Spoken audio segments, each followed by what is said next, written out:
Hi, good evening. I'd like to welcome you to Poem Praise 2, and peace and blessings be upon you and your family this evening. Now, for this evening, we are going to go ahead and get into the goddess Blackwoman. Currently, right now, we're on the third take of the character reflection, attitude, character, projection. So without further ado, I'm not going to hold you long, okay? For take number 3, it reads as such, and the title of this section is, For This Reason, I Was Born into the World. All of this does not mean that you will stand there and self-righteously scold, condemn, or put down any of your brothers or sisters. No, this will be no excuse for you to continue being hateful toward your own people. No, this is about the love of self and the love of your own kind. We all have our own personal traits and weaknesses to overcome. Remembering that fact will naturally give you a patient compassion with your own people. So remember, an egotistical, self-righteous posture is incorrect, especially when you know that you are just 5 minutes out of foolishness yourself, and so am I. Now, isn't that right? Our duty is not to disrespect or disregard our downtrodden people. Our duty is to heal these wounds. A doctor or healer does not arrogantly shun his patients because they are sick. That would not make much sense. Now, would it? No. The healer looks at the ill patient and says, for this reason I was born into the world. That is the right attitude. Think over that. That is the attitude and character of God.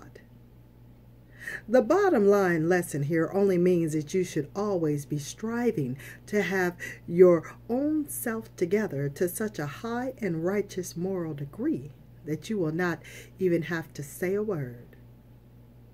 Your strong plus sincere image and character will say it for you.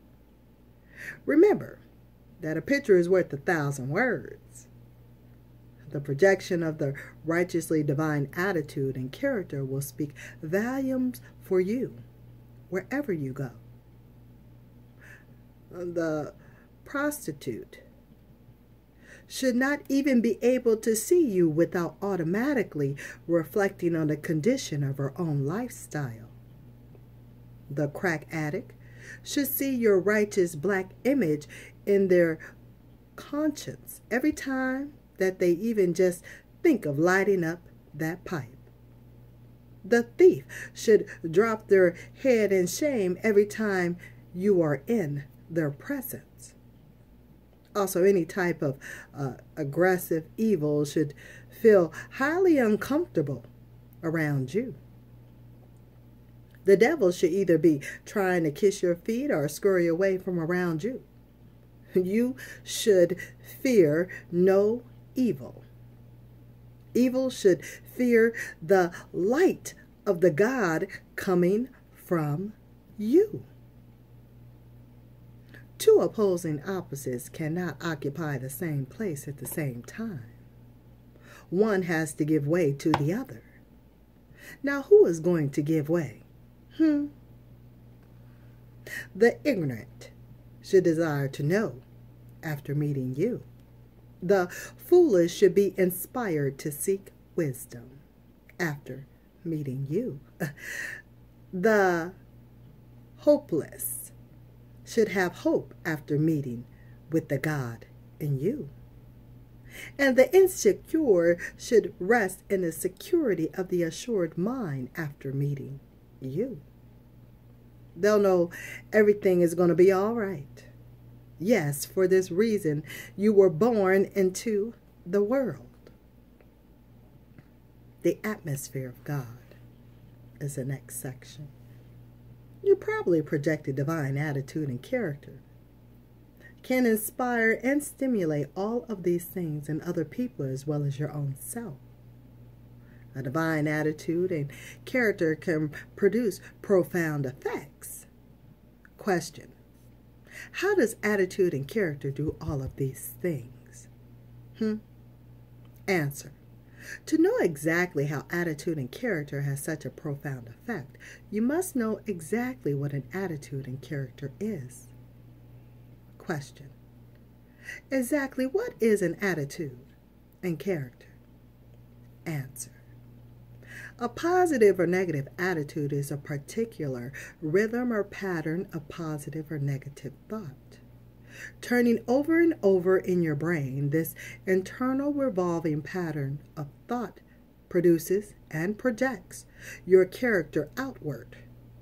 Your outward character is simply the rhythm and pattern of your thoughts, projected through your speech and actions, verbal and body language. The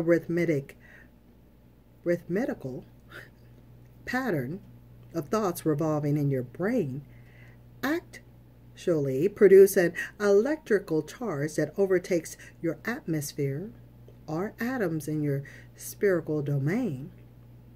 At any given time, you can and are doing this. You carry your atmosphere with you wherever you go. Your attitude is emitted outward and encases itself around you and anybody else who is within your atmosphere. This is why when you go around some people, they can pull your spirit down, or they can lift your spirit up. Or sometimes you feel a good vibe or a bad vibe. Vibe is short for vibration. Your attitude will determine the rate of frequency by which these actual atoms in your atmosphere will vibrate. And whosoever has the attitude that is most dominant in the atmosphere will control the dominant vibe, mood, tone, or feeling of the atmosphere. We say all of this to make you very, very, very clear of how powerful your attitude and character projection is. We don't want you to make any mistake on how important all of this is. None of these teachings are for any vain reasoning. This is real. This is science. This is real. Your projected attitude and character is the substance of your atmosphere. Since you carry your atmosphere with you, you can actually affect all that is around you and not even be aware of it. Being a goddess Blackwoman, excuse me, let me try that one more time. Being a goddess Blackwoman means that you carry the atmosphere of God with you. When you project and place the atmosphere on, in, and all, and around people, you can heal or help them, as well as yourself, in ways that you have yet to be conscious of. This is nothing spaced out or crazy. This is just science. And so are you. You are just science. An atmosphere is a sphere of atoms. A sphere of atoms that are actually moving material particles of which you are made up of. God is real. The final affirmation. A God essence Blackwoman projects the peace, power, and presence of divinity in person. carry the atmosphere of God wherever you go, and it will carry you also. And that does complete that section. Stay tuned for our next section of this book here on Poem Praise 2. We're going to be on character reflection number 2, maturity. So until then, I certainly want for you to be well, to take care, to be blessed, be safe too, and it beeth thy will. I'll talk with you soon here on Poem Praise 2. So until next time, later y'all.